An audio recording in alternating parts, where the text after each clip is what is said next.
ఏమంటాడు తెలుసా? అమ్మ కొంచెం మంచినీళ్ళు తీసుకొస్తావా అన్నాడు.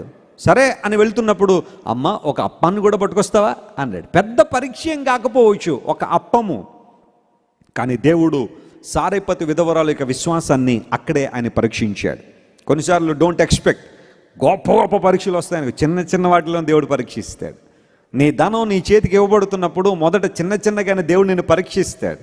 ఒక 5,000 రూపాయలు ఇచ్చేటప్పుడు నువ్వు దేవునికి భాగాన్ని చెల్లించగలుగుతున్నావా? ఇప్పుడు ఇవ్వలేనప్పుడు నీకు రేపొద్దున 5 లక్షలు ఇచ్చినా నువ్వు ఇస్తావని గ్యారంటీ ఏముంది? చిన్న వాటిల్లోనే నమ్మకంగా ఉండు. చిన్న విషయాల్లోనే దేవునికి ఎలా ఉండాలి? మనం నమ్మకంగా ఉండగలిగితే గొప్ప కార్యాలు. కొన్నిసార్లు అంటాను, ప్రభువా నా ప్రాణమైనా నీకు ఇచ్చేస్తాను ప్రభు అంటాం, కానీ ఉదయం 5 గంటలు లేచి ప్రార్థన రమ్మంటే రాలేం మనం. నువ్వు 5 గంటలు లేచి ప్రార్థన రాలేవు, నువ్వు ప్రాణం ఎలా ఇచ్చేస్తావమ్మా దేవునికి? నువ్వు ఆలోచన చేసావు ఒకసారి? ఇలాంటి చిన్న చిన్న విషయాల్లో దేవుడు కొన్నిసార్లు మనం పరీక్షిస్తాడు. కుక్క వల్లే నీళ్లు గతిన వారిని ప్రక్కన పెట్టు అన్నాడు. ఎప్పుడైనా మీరు డాగ్ నీళ్లు తాగడం చూస్తే కొన్ని విషయాలు నేర్చుకోవచ్చు. అది ఎలా తాగుతుందో తెలుసా? ఒక బౌల్లో మీరు పాలు కానీ లేకపోతే ఏదైనా లిక్విడ్ కానీ దాన్ని పెడితే అది నాలుగుతో నీళ్ళు తాగుతూ ఉంటుంది, కానీ కళ్ళతో మాత్రం చూస్తూ ఉంటుంది. నా దగ్గరికి ఎవరైనా వస్తున్నారా ఏంటి సంగతి అని. ఎవరైనా వస్తే చెప్పండి, ఏమేస్తుంది? ఒక బెదిరింపు అనమాట. నా పాలను మీరు టచ్ చేస్తారా, నా నీటిని టచ్ చేస్తారా అని. ఆ పెట్టుకున్న లేదా ఆ చిన్న కుక్క పిల్లకున్న ఇంగితం ఏంటంటే అది నీళ్లు తాగుతూనే ఉంటుంది, కానీ దాని కళ్ళు మాత్రం దాని దగ్గరికి వచ్చే, అంటే అఫ్కోర్స్ మరి ఆ ఫుడ్ లాక్కున్న వాళ్ళందరూ దానికి శత్రువులే కాబట్టి ఆ శత్రువు మీద దాని కళ్ళు ఉంటాయి.